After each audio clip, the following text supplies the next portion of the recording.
चल घालो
चंद्रलेखा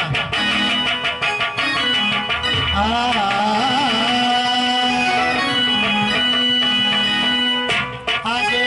मारा भी मारी साथे खेलयूं हराले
पहला लग रहा है। इसमें ना नौरी को देखती हूँ ना मंत्री को देखती हूँ। आता दिया दरअसल ये हो दुलारी के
प्रणाम दाय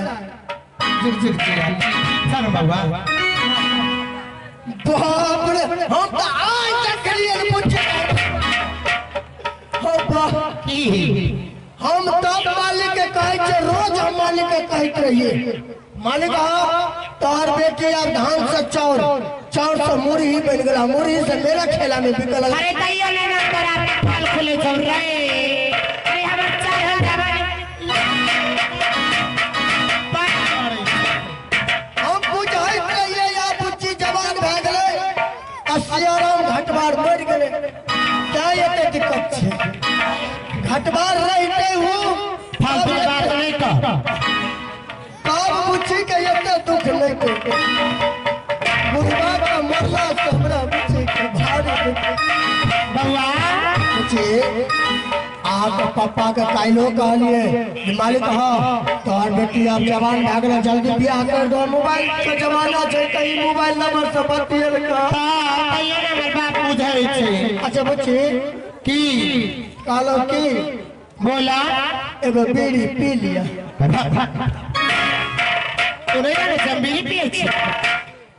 जकरा चढ़ल जवानी रहे छै ने और बीड़ी पिए छै तो शांत भ जाय छै नहीं रे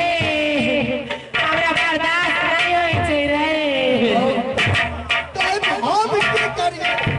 अरे चौदोर में अचार ले छै तइयो कसम नहीं बोले छै तोरा बोले छै तरवारा में जाके खेतरिया के बेटा सकेल हम हो की करबे अब हमरो उम्र नहीं रहले जल्दी से कोनो व्यवस्था लगा दे अच्छा बुच्ची तो बार गांजा न भ जतो अच्छा ओकर सिर पटे के तई मई देबो आराम करू अखनी जो भरल जवानी छै अहाँ ई रास्ता से चलबे त भर अरे बतिया माना ले रे ये हो दुलारी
घर में पूरी छनैया भए रहल छै